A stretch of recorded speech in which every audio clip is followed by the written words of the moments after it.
Welcome back to NBA Cinema, guys. So we got to talk about this as LeBron James and Kyrie Irving have come back up, and they're speaking about why Kyrie Irving left Cleveland based off of some comments made by Ty Lue during the Shannon Sharp interview. Now, if you didn't see what Ty Lue had to say, let's take a look at that before we continue, because I want to go through the chronological timeline of what happened, because we're going to line it up and see what actually matches and what doesn't, because Rob Parker, and I got this clip from Dreamers Pro, so go subscribe to him, check out his channel, but we're going to listen to a clip from Rob Parker that's saying that what Ty Lue described about LeBron's emotions behind Kyrie Irving leaving, he basically described it as cap. So we're going to unpeel these layers, and I'm just going to look at the footage and deduce what we can from that. But let's peep.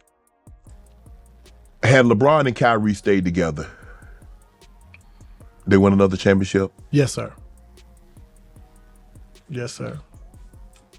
And I think, also think if KD doesn't go to Golden State. Oh, yeah, but they had to get it. Yeah. They had to get him. They were never going to beat you guys again, Ty Lue. Yeah. If KD doesn't go to Golden State, I think we win. Three in a row. And I think Kyrie stays because you can't leave after that. Right. Like, you know what I'm saying? And so I think he stays, and I think, like I said, we had a chance to win 2 or 3. Is there anything you could have done differently to maybe keep Kyrie and LeBron together, or has Kyrie made his mind up that he wanted to go elsewhere? He had made his mind up, but that's like another Kobe and Shaq situation. I would never let it happen. Right. Like, and I begged and pleaded. You know, Kobe. LeBron said he begged and pleaded, too. said, hey, don't trade him. He still got a year on his contract. Don't trade him. Bron was doing autograph signing with jerseys and stuff for his foundation. So I come sit next to Bron. We sitting there, handing the phone, Sports Center. Kyrie Irving's just been traded to the Boston Celtics. Man, Bron dropped the marker, and just lays back in his chair for about 10 minutes. Doesn't say a word, like just pissed off. And Bron was crushed. And I saw when that happened, I thought things would I thought Bron would do something different, you know, sooner than later, and that's what he did. So you believe LeBron would have stayed in Cleveland had Kyrie stayed in Cleveland? Yes, I think so. Damn. Now, Rob Parker was on a podcast with Colin Cowherd, and he said he had several sources in Cleveland that pushed back hard on that story. Let's listen to what he had to say. But you, Rob Parker, have information to unveil. I do, Colin. My CWPFs, you know what that is? What? Close, warm, personal friends out in Cleveland. Warm? Yes, they are warm. Like alive? Like alive, and I Okay. know who they That are. was an interesting warm. Right? But they tell me this is it, and this makes sense to me, that Kyrie found out that after they won the championship, LeBron wanted Kyrie traded for Chris Paul. 2 years ago. 2 years ago, right? Wanted him traded. And I think that he found this out, and it cut him deep, and there's no trust. This makes sense on why Kyrie would want to move on and want to move away from the greatest player on the planet. Colin, you know this. Think about your own personal situation.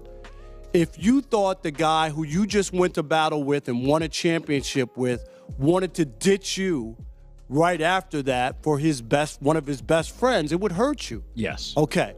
So that makes sense on why Kyrie has decided, I'm not going to be left at the altar again by LeBron when he decides to do whatever he wants to do and bail on Cleveland like he bailed before, like he bailed in Miami, right? I'm going to do my own thing. And I applaud Kyrie. I think if this trade does happen and he gets to go to another team, I will give him a lot of credit for bucking the trend that LeBron started, which is piling up, going to play with all these super teams just to win a championship. Here's a guy saying, first of all, I have a championship in my pocket. And he didn't hitch onto LeBron's wagon to get it. He made the big shot to win that championship for Cleveland. So he has that in his back pocket. Number two, the notion that he would want to go and start a team on his own and be his own guy and stand out there is admirable. He's giving up the chance of a $200 million contract by taking a trade somewhere else. So he's given up the money. And then he even has the New York Knicks on his list. That's admirable. I know he's from New Jersey, but the notion the Knicks haven't won anything since 1973, that this guy would put that team on his list of a potential team that he would be willing to go.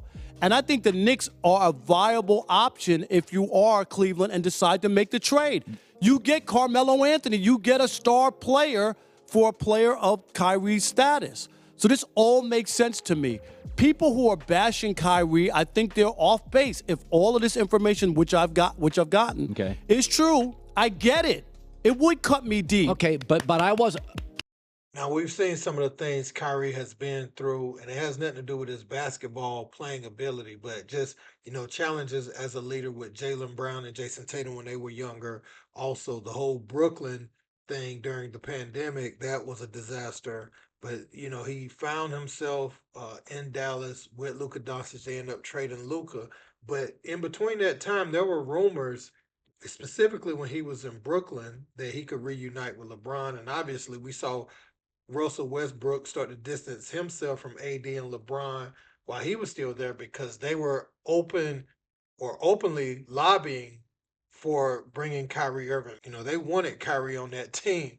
But, it all makes sense now because the trade they made with Luka, obviously, they were doing a long play to be able to get someone young back at the end of this experiment. So it all makes sense now. But I do want to look back at a couple of things that happened.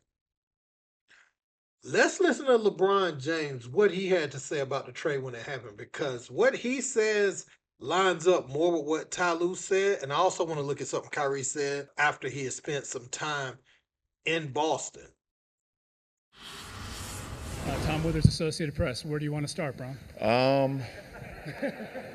Let's do let's do the Kyrie thing. Let's do that. Okay. What were your thoughts about him asking to be traded? And then I know last week he said that he didn't consult with you, before he decided to do that. Did that hurt at all? Well, my initial thoughts when I heard that Kyrie wanted to be traded, I had a ton of emotions. I was wondering if something I could have did better to make him not want to be traded. Is it the way that the season finished, or was it me coming back in the first place? Was it the coaching changes or the GM change, or I don't know. I had so many different emotions go through my head, and for me personally, you guys are around. For the guys that was around every day, I try to do whatever I could do to help the kid out, be the best player he can be, try to help him, be a better leader, be a better scorer, a better floor general, a better defender, a better passer, getting guys involved, a better leader vocally. I try to give him everything and give him as much of the DNA as I could, because like I told you guys throughout the season, at some point when he was ready to take over the keys, I was ready to give them to him. Let me go someplace else. Did you speak to LeBron James or talk to LeBron James before you and your representatives met with ownership and let them know that you wanted out? Huh. Why not? Why would I have to? I'm not saying, no. I'm not implying that you have to at all. Yeah. But he's the best player in the world. He's a superstar. He's considered the leader of the team. Your teammate, who you speak glowingly and very highly about. Mm-hmm.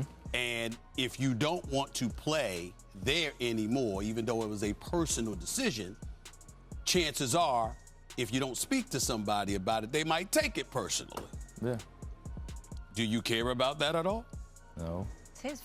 Now, as you can see right there, LeBron said he viewed Kyrie as someone who was going to help him age gracefully, someone who was going to take the keys and be that guy for the Cleveland Cavaliers. Now, he also described the range of emotions he felt when he seen the trade, which that more so aligns with what Ty Lue had to say. Now, was LeBron trying to get Chris Paul for Kyrie Irving? Not really sure, considering how Kyrie, matched up with Steph Curry at that time. I'm not sure. I don't remember.